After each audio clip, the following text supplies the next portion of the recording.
Friends, अब हम आगे देखते हैं। एक नया टॉपिक है।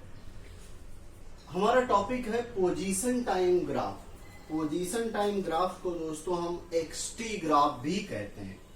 एक्स फॉर पोजीशन और टी फॉर टाइम, तो इसको हम एक्सटी ग्राफ भी कहते हैं। अब देखते हैं कि ये कैसे क्या है। अब हम फर्स्ट ग्राफ की बात करें तो ये एक्स है और ये टी, इसीलिए इसको पोजीशन टाइम ग्राफ कहते हैं। अगर पोजीशन टाइम ग्राफ में इस तरह की लाइन दिखे, यानी टाइम एक्सिस ये वाली है, तो टाइम एक्सिस के पैरेलल अगर लाइन है, इसका मतलब होता है कि ऑब्जेक्ट इज एट रेस्ट। यानी जब हम रुके हुए होते हैं तो पोजीशन टाइम ग्राफ में टाइम के पैरेलल एक्सिस आती है। देखिए कैसे, जब आप ऊपर की साइड में बढ़ोगे तो पोजीशन चेंज होगी, और जब आप इधर बढ़ोगे तो टाइम चेंज होगा। जैसे मैं यहाँ पे रुका हूं तो मेरी पोजीशन नहीं चेंज हो रही, लेकिन टाइम तो बढ़ता जाएगा ना, टाइम थोड़ी रुकेगा। इसीलिए यहाँ पे टाइम एक्सिस में आगे बढ़ रहा है ये ग्राफ, लेकिन पोजीशन में बढ़ नहीं रहा है।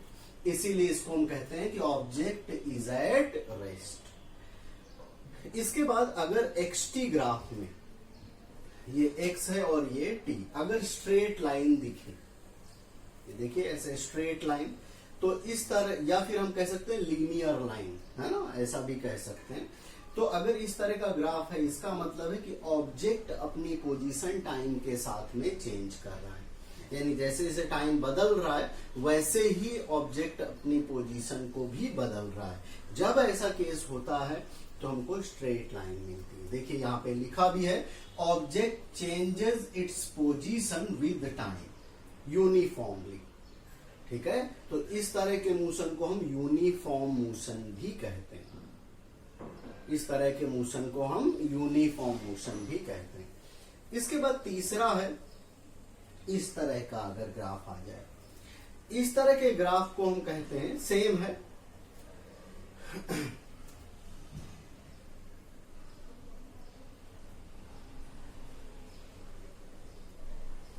सेम है, ये भी वैसा ही। Object changes its position with time, है ना, object changes its position with time uniformly. इसको भी हम यूनिफॉर्म मोशन कहते हैं। तो बात यह है कि दोनों में सर चेंजेस क्या हुआ, दोनों में चेंजेस है पोजीशन का। यहाँ पे पॉजिटिव एक्सिस में जा रहा है, ये पॉजिटिव एक्सिस है, और ये नेगेटिव एक्सिस है। नेगेटिव एक्सिस मतलब जैसे हम बात करते हैं ना यहाँ पे, कि हम ये रेफरेंस पॉइंट लेते तो इधर ये पॉजिटिव एक्सिस और इधर ये नेगेटिव एक्सिस, तो इस तरह से ये नेगेटिव ग्राफ है। दोस्तों ये कैसे नेगेटिव है ये मैं थोड़ा सा आपको दिखाता हूँ। जैसे हमको पता है कि इधर हमारी पोजीशन पॉजिटिव और इधर हमारी पोजीशन नेगेटिव होती है, तो ये किस तरह का ग्राफ है देखिए, ये देखो। अब देखो यहाँ पे ये वाला जो ग्राफ है वो हमारा ये वाला है, और ये वाला जो ग्राफ है वो हमारा ये। तो अगर इसको मैं इधर चेंज कर दूं तो ऐसा ही आ जाएगा, इसीलिए इसको हम नेगेटिव कहते हैं। अब देखते हैं भाई, सो ये दोनों यूनिफॉर्म मोशन ही है, बट एक पॉजिटिव और एक नेगेटिव। इसके बाद हमारा फोर्थ है, इस तरह का अगर मोशन हो, एक्सटी ग्राफ में ऐसा कुछ भी कर्व टाइप का अनइवन, तो ऐसे ग्राफ को हम कहते हैं नॉन यूनिफॉर्म मोशन। मतलब टाइम के साथ ऑब्जेक्ट पोजीशन तो बदल रहा है, लेकिन यूनिफॉर्मली नहीं, स्टेप बाय स्टेप के हिसाब से नहीं, कहीं ज्यादा तो कहीं कम, आगे पीछे, इस तरह से भी। तो इस तरह के मोशन को हम नॉन यूनिफॉर्म मोशन कहते हैं। तो दोस्तों ये था हमारा पोजीशन टाइम ग्राफ या फिर एक्सटी ग्राफ। अब इसके बाद दोस्तों हमारा जो टॉपिक है वो है average speed and average velocity. आपको याद होगा जैसे हमने डिस्प्लेसमेंट और पाथ लेंथ में डिफरेंस सीखा था, वैसे ही अब वो समय आ गया है जब हम जाने कि स्पीड और वेलोसिटी में क्या डिफरेंस है। हम सेकेंड चैप्टर में कहते थे स्पीड और वेलोसिटी अभी एक जैसा ही है, अब लेकिन वो एक जैसा नहीं रहा, यहाँ वो अलग हो गया है। तो वही क्या अलग है ये जानने की कोशिश करते हैं। एवरेज स्पीड, अब हम इसको डिफाइन करना, ये सब हमको रटना नहीं, कंसेप्ट सीखिए।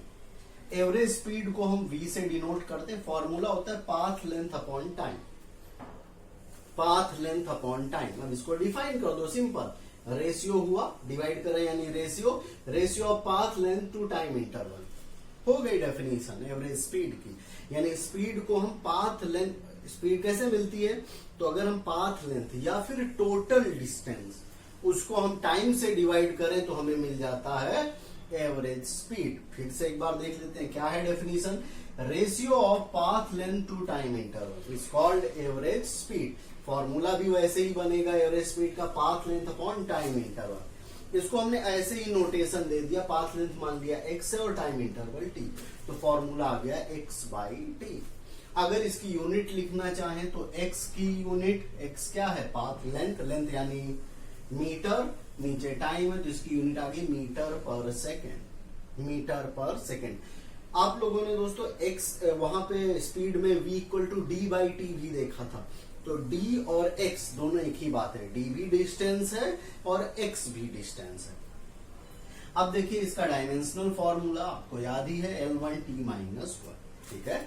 और पाथ लेंथ हमेशा पॉजिटिव होती है, उसी तरीके से एवरेज स्पीड भी हमेशा पॉजिटिव होती है। इसके पहले वाले लेक्चर में हमने देखा था कि path length is always positive, ऐसा कहा था मैंने। तो वैसे ही क्योंकि पाथ लेंथ से मिलके बना है एवरेज स्पीड, इसीलिए ये भी क्या होगी, ऑलवेज पॉजिटिव। अब दोस्तों देखते हैं एवरेज वेलोसिटी। तो एवरेज वेलोसिटी में वो सब कैरेक्टरिस्टिक आएंगी जो डिस्प्लेसमेंट की, है ना। तो देख लेते हैं एवरेज वेलोसिटी क्या है, पहले फॉर्मूला देखिए, डिस्प्लेसमेंट अपॉन टाइम इंटरवल, बन गई डेफिनेशन अपने आप, ratio of displacement to time interval is called average velocity. इसको हम अब डिस्प्लेसमेंट को आपको याद है कि डेल्टा एक्स से डिनोट करते थे, तो लिख दिया डिस्प्लेसमेंट में delta x time interval delta T. इसको दोस्तों हम ऐसे भी लिख सकते हैं, डेल्टा एक्स क्या होता था, x2 माइनस x1 यानी फाइनल माइनस इनिशियल, वैसे ही टाइम भी हम t2 माइनस t1 करके लिख सकते हैं। तो एवरेज वेलोसिटी का फॉर्मूला क्या आया हमारा, delta x by delta T, that means x2 minus x1 by t2 minus t1। It is a vector quantity, जैसे डिस्प्लेसमेंट हमारी वेक्टर क्वांटिटी कह सकते हो, वैसे ये भी हमारी वेक्टर क्वांटिटी है, जीरो पॉजिटिव नेगेटिव, है ना, वही बात। अब देखिए इसका यूनिट भी वही होगा जो एवरेज स्पीड की, डायमेंशनल फॉर्मूला भी वही होगा जो एवरेज स्पीड, उसमें फर्क नहीं पड़ेगा। लेकिन it can be positive negative और जीरो, जो भी कैरेक्टरिस्टिक डिस्प्लेसमेंट की है वो वेलोसिटी में आ जाती है। हमको याद है कि डिस्प्लेसमेंट क्या होती थी, it can be positive negative और zero, so it will be also, है ना। तो ये हमने सीखा एवरेज स्पीड और एवरेज वेलोसिटी के बारे में, बहुत ही अच्छा कंसेप्ट है, बस हमको थोड़ा सा ध्यान देने की जरूरत है। अब दोस्तों एक एग्जांपल करते हैं, एग्जांपल 3.1 देख लेते हैं कि क्या है।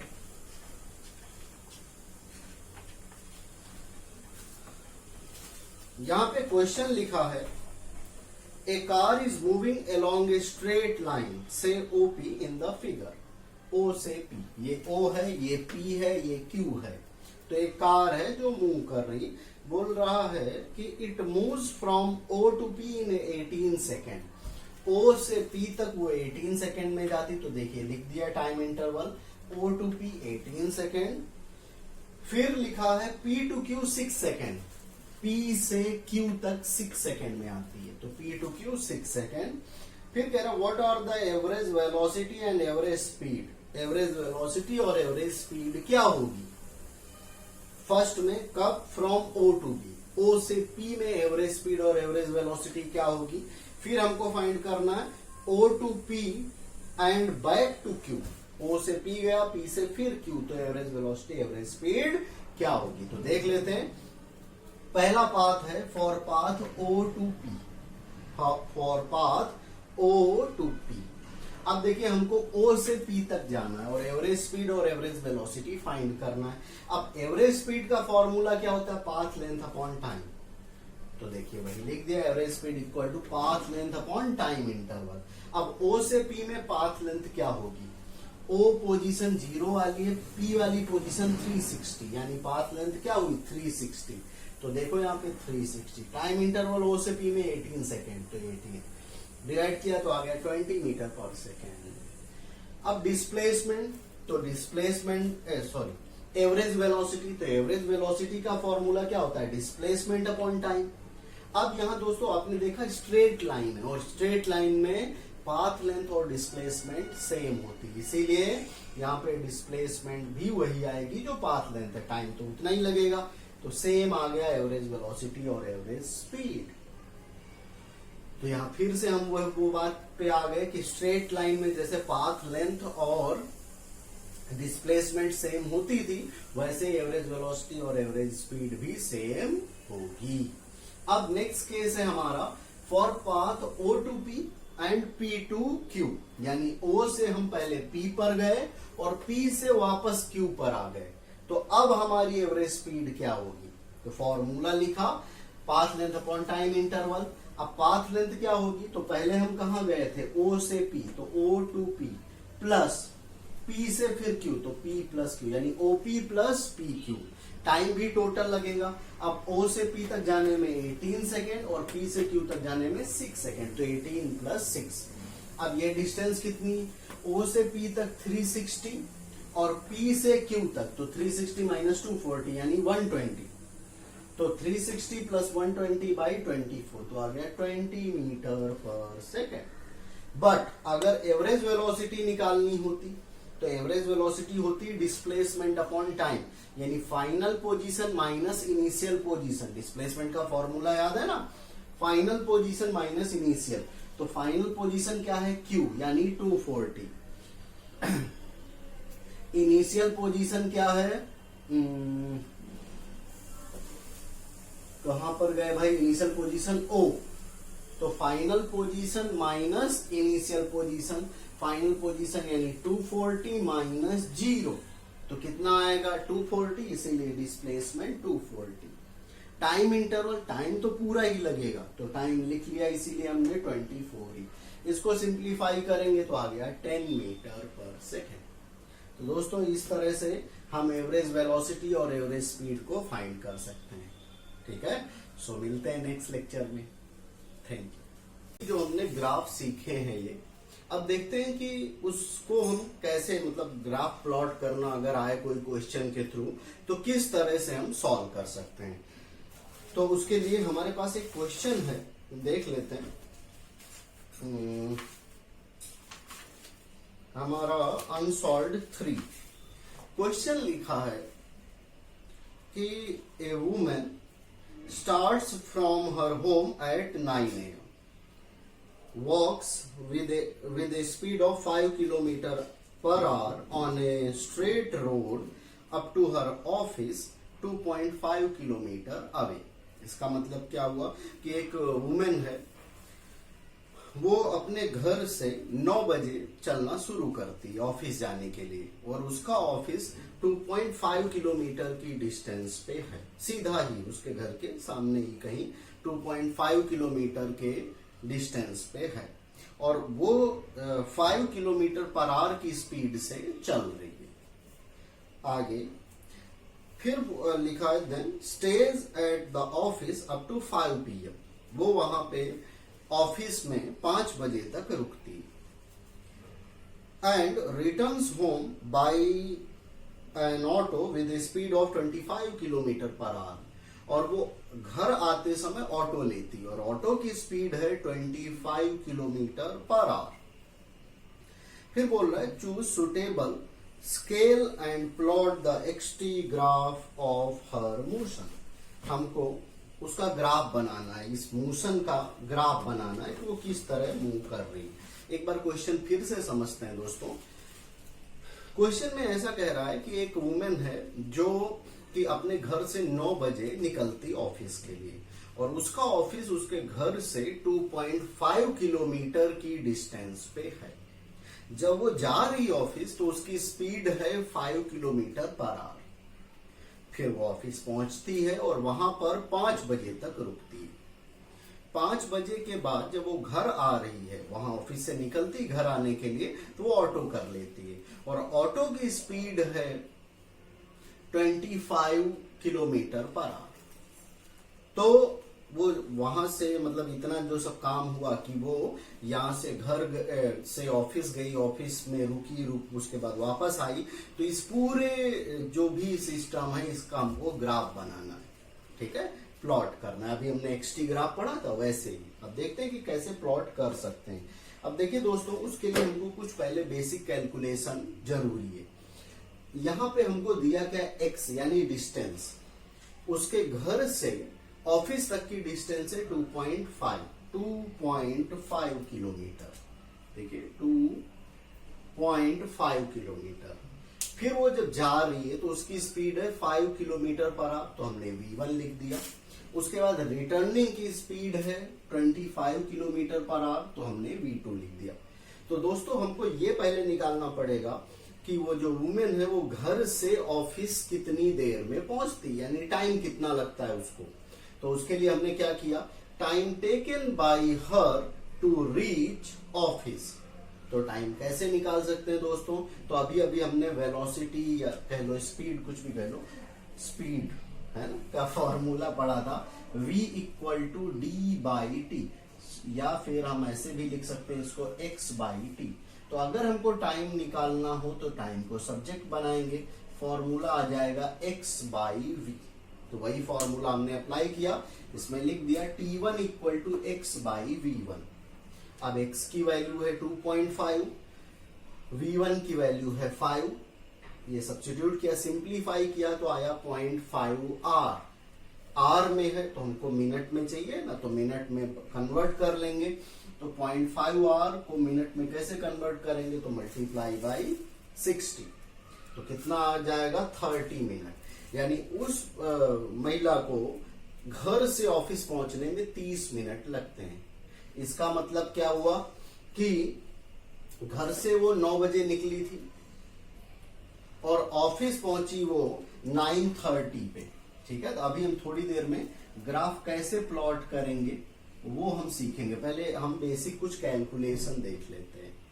तो हमको पता चल गया कि 9:30 पे वो ऑफिस पहुंच गई। देखिए लिखा है, सी reaches office at 9:30 AM and stage there till 5 PM। 5 बजे तक वहां पे रुकती है।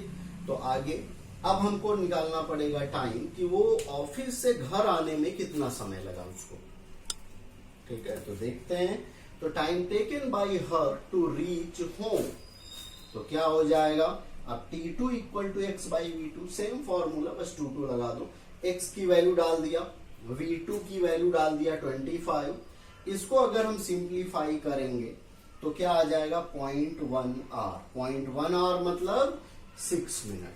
0.1 r मतलब 6 मिनट। अब देखिए,